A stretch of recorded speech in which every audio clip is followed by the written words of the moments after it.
It's Edward Roski, and I'm asking good questions. Is AI going to kill jobs? Deutsche Bank published a report this week with a premise so on the nose it almost reads like satire. They asked the AI directly, how do you plan to destroy jobs? And the AI, apparently not being told it shouldn't, answered. It said there will be 92 million jobs displaced by 2030. 30% of US work hours will be automatable. 12 million people will need to find something else to do. And all those parts are getting quoted, but there's a part nobody's quoting. The AI also said it planned on creating 170 million new roles. So overall, actually a net positive by actually a lot.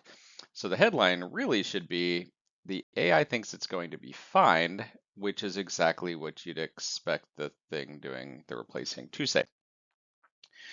The phrase that should be on every CFO's radar from this report is AI redundancy washing. Deutsche Bank's own analysts are calling it out.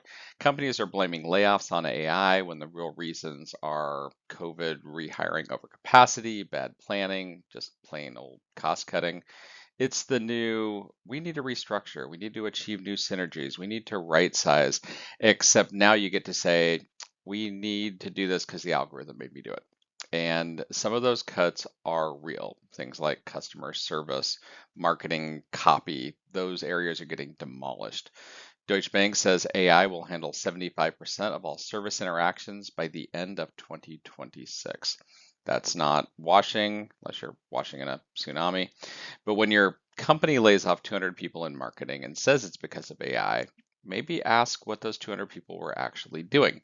Because if the stuff that got replaced is stuff AI can't actually do yet, what you've got is an honesty problem, not a technology problem.